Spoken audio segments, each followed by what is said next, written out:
లక్షలాది మందికి మన తెలుగు మ్యాట్రిమోనీ ద్వారా వివాహాలు జరిగాయి. తెలుగు వారి #1 చాయిస్ తెలుగు మ్యాట్రిమోనీ.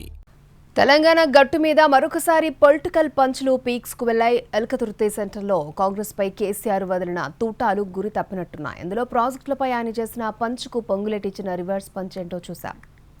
అలాగే కాంగ్రెస్ పార్టీనే తెలంగాణకు అతిపెద్ద విలనన్నారు కేసీఆర్. సోనియా గాంధీ లేకపోతే కేసీఆర్ ఎన్ని చేసినా తెలంగాణ వచ్చేది కాదని కౌంటర్ ఇచ్చారు మంత్రి పొన్నం ప్రభాకర్. ఆనాడైనా ఏనాడైనా ఈవెన్ ఈనాడైనా తెలంగాణకు విలన్ #1 కాంగ్రెస్ పార్టీ అని మనవి చేస్తా ఉన్నా.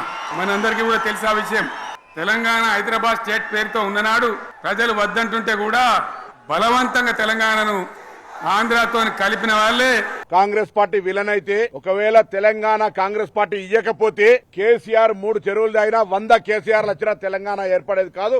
సోనియా గాంధీ గారు లేకపోయి ఉంటే ఆ మాట ప్రత్యక్షంగా ఆయన తెలుసు. పార్లమెంట్ లో ఉద్యమ సందర్భంగా సోనియా గాంధీ గారి యొక్క తాపత్రయం మాట నిలబెట్టుకోవాలి, తెలంగాణ ఇవ్వాలనే ఆలోచన మీకు తెలిసి ఇలా కాంగ్రెస్ పార్టీని విమర్శిస్తా ఉన్నారా?